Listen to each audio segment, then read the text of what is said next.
Bonjour, mon nom est Christophe Auger, je suis pharmacien à Scott Corner et aujourd'hui nous allons parler des génériques. Lorsque vous arrivez à la pharmacie avec une nouvelle prescription, souvent on va vous demander qu'est-ce que vous préférez, l'original ou le générique. Et si vous demandez quelle est la différence, on va généralement vous répondre le prix. Mais quelle est vraiment la différence entre les originaux et les génériques? Et est-ce que un prix moins cher signifie forcément une moindre qualité? C'est ce que nous allons voir dans ce petit vidéo. Nous allons donc voir ensemble aujourd'hui qu'est-ce qu'un médicament générique. Avant de parler de médicaments génériques, il faut commencer par parler de qu'est-ce qu'un original.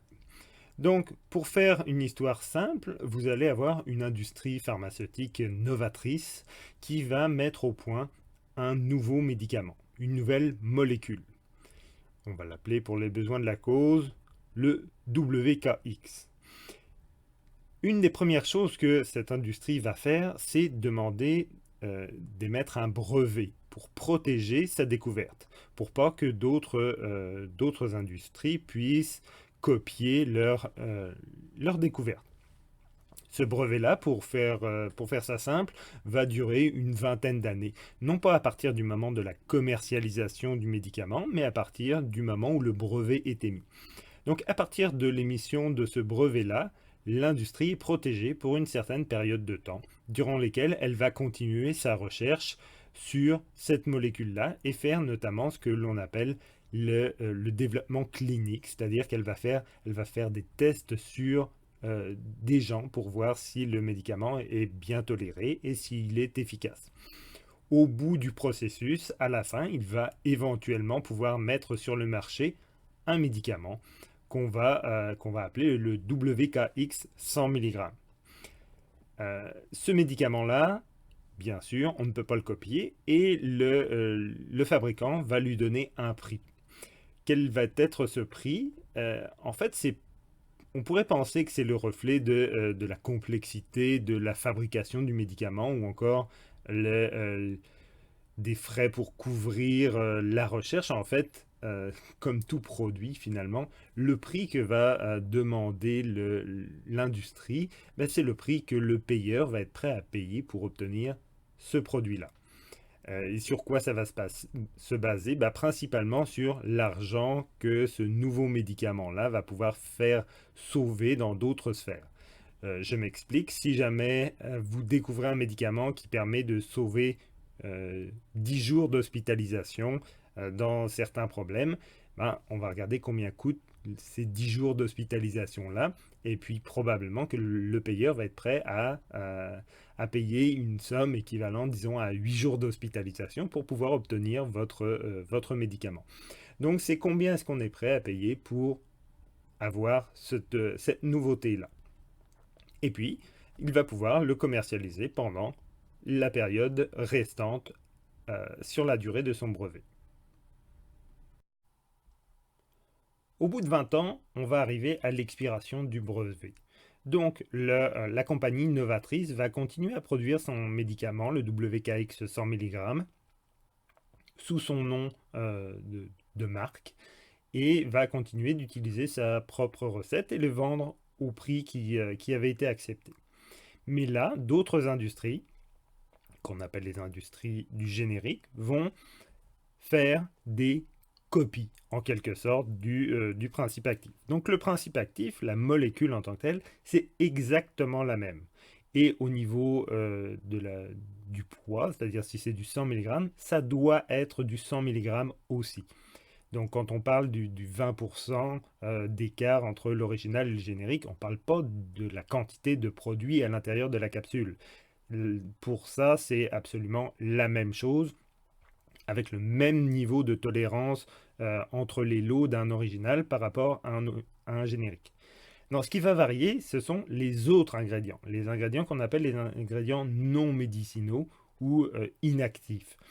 Là, on peut mettre les ingrédients que l'on veut. Ben, que l'on veut, oui et non, parce que toutes les industries, qu'ils soient des novateurs ou des génériques, ont tous la même liste. Ils doivent tous faire un choix dans la même liste et les niveaux de qualité exigés sont les mêmes qu'on soit dans l'industrie originale ou du générique.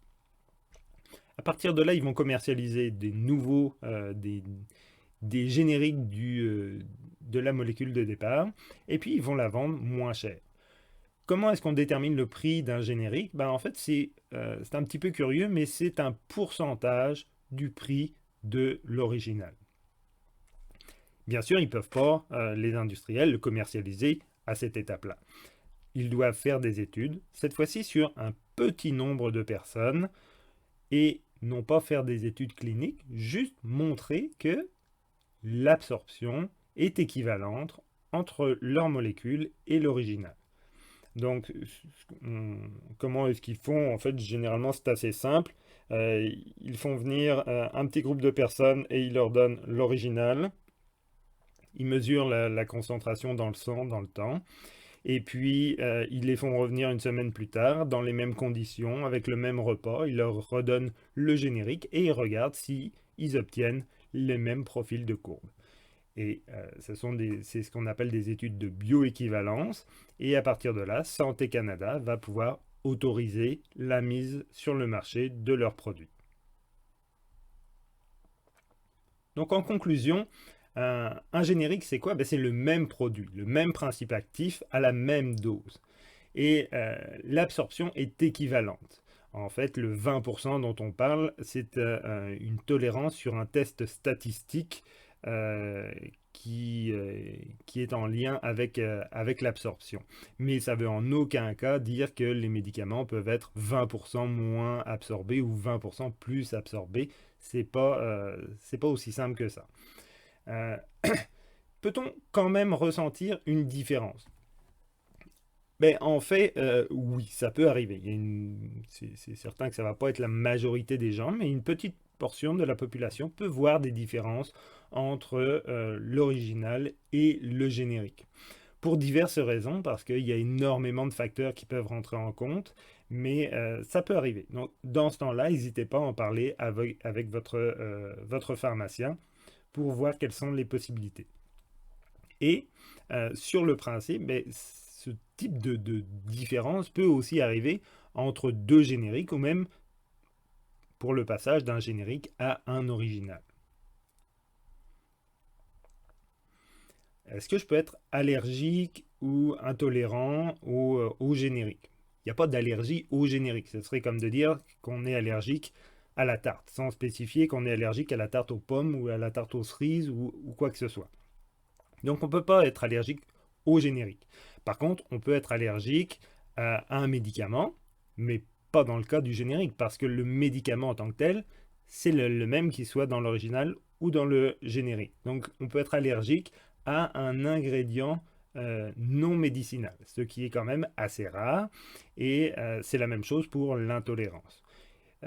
Pour pallier à ce problème de rarissime d'allergie ou d'intolérance à un ingrédient non médicinal, votre médecin peut mettre un code sur l'ordonnance pour dire mon patient a ce problème-là particulier, donc l'assureur devrait couvrir son médicament.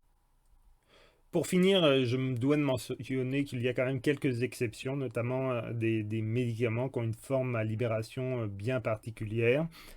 Pour cela, effectivement, il peut y avoir des différences plus marquées entre l'original et les génériques. Santé Canada a récemment changé ses critères pour ces médicaments-là. Donc, dans l'avenir, on devrait avoir moins de soucis de ce côté-là.